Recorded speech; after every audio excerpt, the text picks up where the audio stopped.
these cohorts, which hit them in the middle of their careers at different stages, while the old cohort was affected at a later stage of their careers, where the baby boom was affected at about 10 years after their labor market entry. But that has an effect like this, just for men in this case, means nearly no effect for men in the West, so that it's quite stability over the cohorts.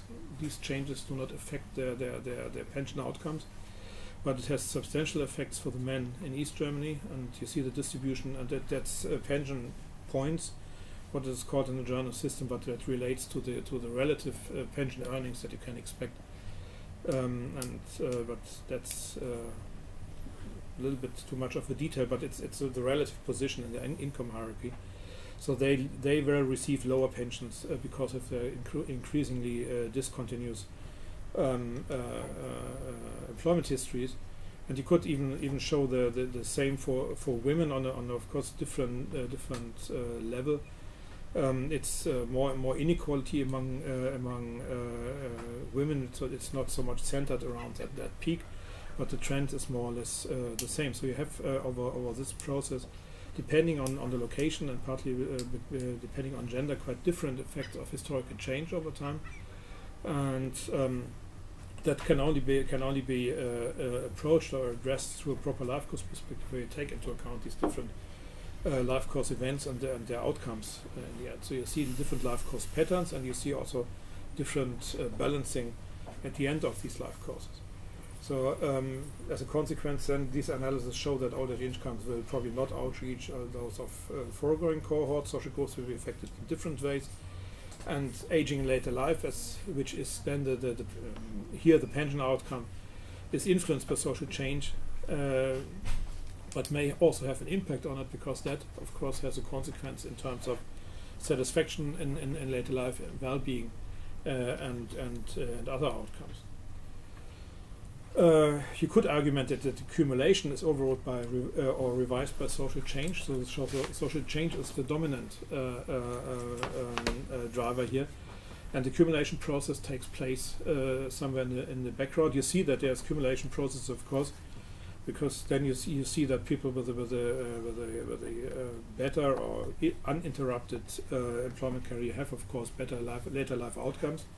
But nevertheless, that social change is more or less the dominant factor here, and this social change is associated with shifts in demographic structures of society, social processing of aging in later life, and the structure of social inequality between age groups. That's just the example. If you want to go back to it, we can also go into details. There are some more slides also in the background that I wanted to skip here, but I think it's always helpful to go back to, for me at least, it's helpful to go back to some empirical examples. And we start with discussion. But thanks.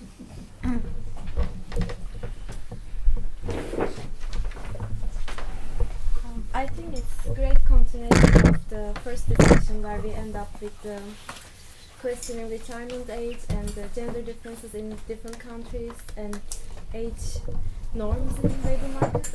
I think we can relate this topic. In this session we had 3 articles from Denefers, Elter and Setterstad, and all of us read that and try to reflect upon them with our excerpts.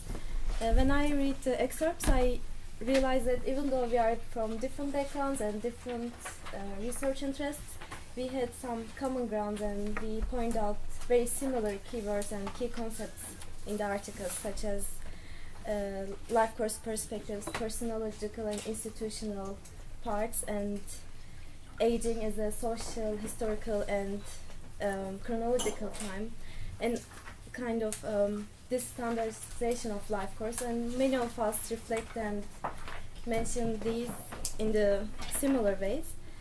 I think it's a signal for we are already in a common ground with like taking an age as a base and aging as a base, and we can maybe start with this point, and we can contribute from different perspectives.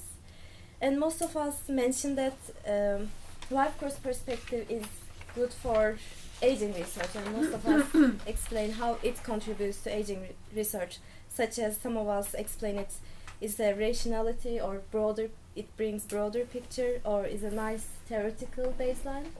And maybe we can also reflect upon how life course perspective and the concepts such as cumulative advantage theory is useful for our ageism research, and how can we use them, or how can we incorporate our individual research or research considering ageism.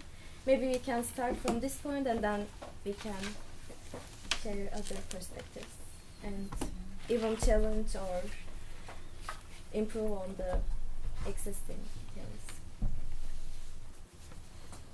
Do you have something to reflect upon ageism or relating this?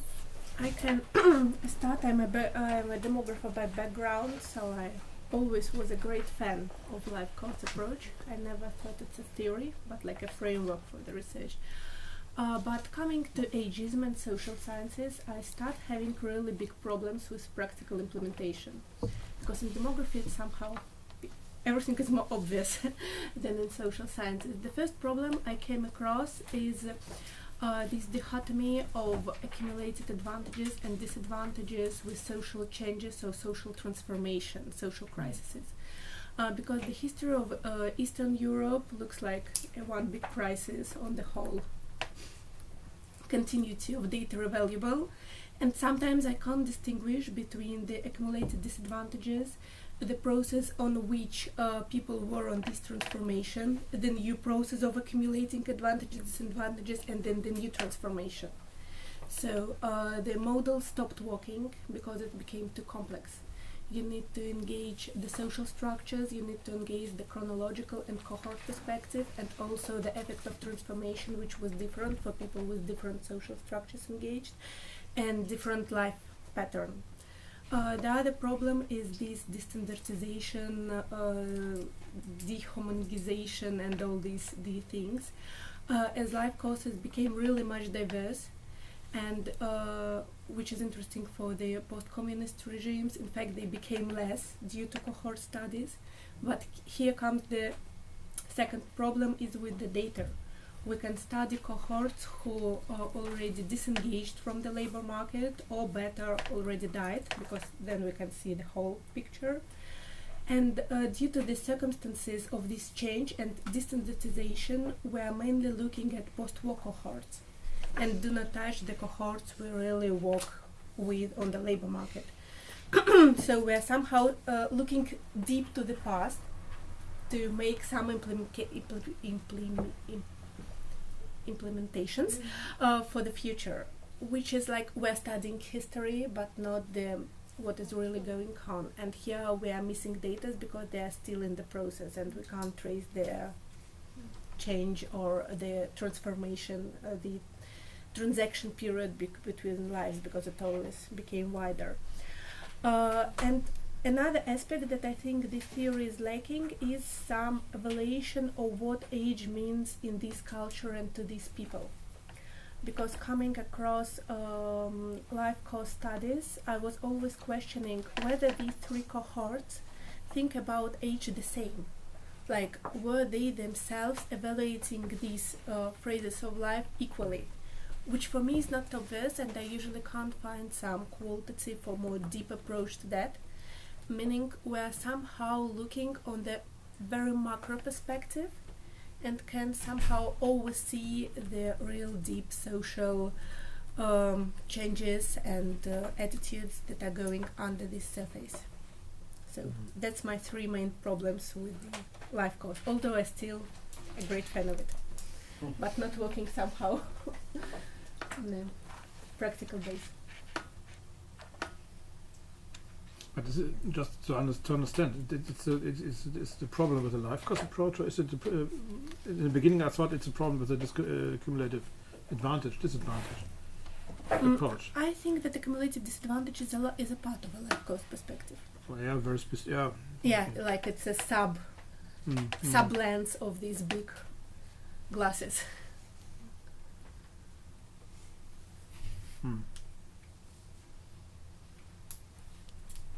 would say it's a personological paradigm of life course approach, but can be questioned. No, but just understand.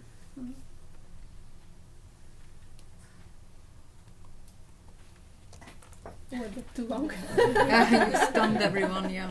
But, are you criticizing, like not criticizing, but I'm finding the questioning gap its in usefulness. Oh, okay, it's not practical.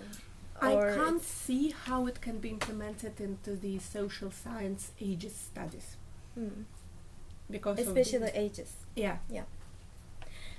Because to me, when I was reading, maybe it's difficult to practice it, even though, for example, we had in Sweden huge data set, and even though with really detailed data set, it's too difficult to explain everything with data and with all the structure and take into account everything. But I think it's useful to explain age diversities and like argument on these institutionalized life course, even though we can't take into account everything, and but maybe we can argue that like these age norms is because of this, and maybe we can bring another explanation. But you're I feel. somehow addressing the generations that are till 1965 born, perhaps 1970, and you're not addressing the current cohorts usually. Perhaps in Sweden there are data that can help you to address the new cohorts. In Eastern Europe there are no. So it makes that you're looking to the deep past, trying to make the practical outcomes for the nowadays and the future. And they should be different because of destandardization and all the things we're discussing. Yeah. But I'm not sure. For me, it's interesting to hear, because I always since I'm not very theoretical person, I always having difficulty in criticize these theories, and for me, life course theory is really nice theory, and I agree. Kind of yeah, but I agree that practically it's difficult to maybe find out, but I think it's really explanatory. Maybe any other ideas I was about just this? trying to conceptualize a particular model in gerontology, the Anderson-Newman model, which try to mimic the concept of life course events having to predict what eventually outcomes is going to be for individuals based on social changes, not necessarily on cumulative disadvantages. And so Anderson predicted using three factors, the predisposing factor, the enabling factor, and the need factors, to say this actually influences the health behavior of an individual. So I was hoping that based on our current framework and research, depending on how we want to define ageist attitude or stereotypes, I believe we're also looking at the self-ageist view and how this influences personal health behaviors. So looking at Anderson predictive models, which actually cut across some aspects of life course events, I would say it may not totally fit in directly into how we define ageism in terms of our research, but it may also give some ideas on how exactly health behaviors of people have been influenced by life course events they have been through in terms of social structures and changes.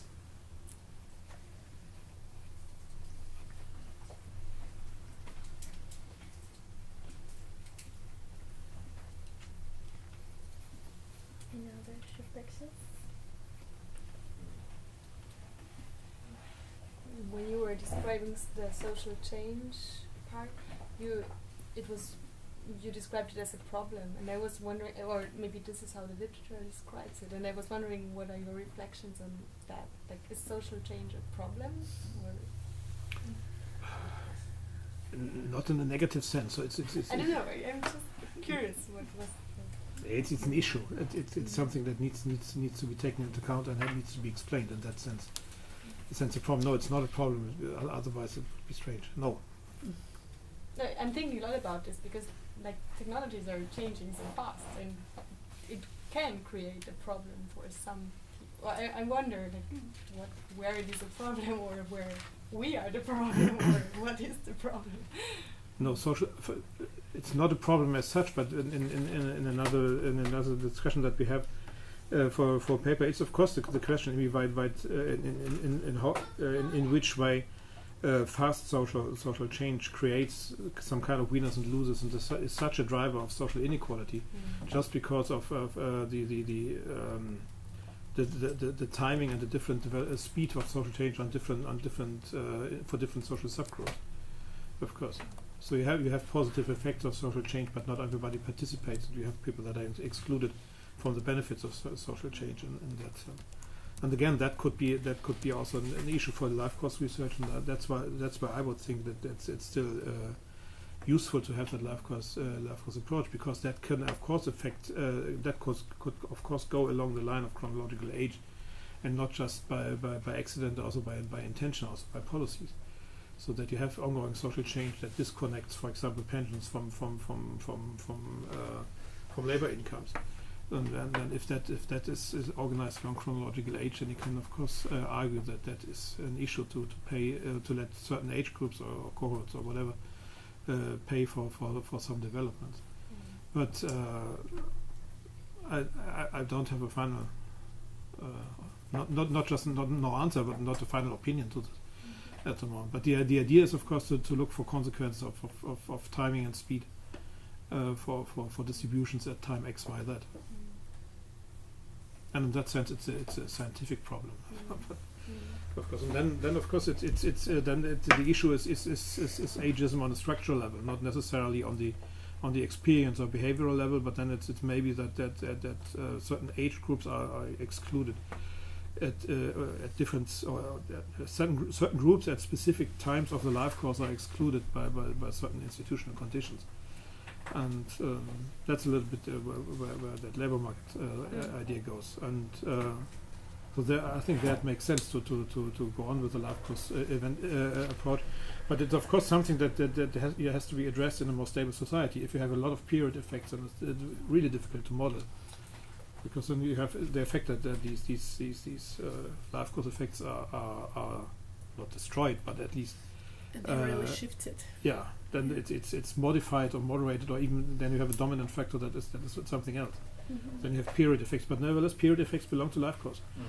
So that's it's just not the continuity, and then you are immediately losing track if you just look for the individual sequences. Then you have all these cuts from the outside that disconnect, and then you have patches of parts of that life course under different societal conditions. But that period effect hits certain cohorts at different times of the life course, and that makes it. I think then that's where it becomes interesting, not where it becomes inefficient. It becomes interesting, but due to the sample problems, you can't really dig into the specific cohorts and the specific periodical events. Okay, if you have small samples, then you're in trouble. But the Eastern Europe has only share for. Okay, then you're in deep trouble. Okay, yeah. But that's a problem, yeah, of course. Yeah. And then we have other troubles because we don't have the subjective variables, but we have 7 million and we can cut it. So, yeah. So that's of course. Then I agree. So some approaches could be data and country specific. Yeah. And perhaps Sweden has less social changes in the past 15 years, but I'm not sure. Fortunately, no. Yeah. You're right. Sorry.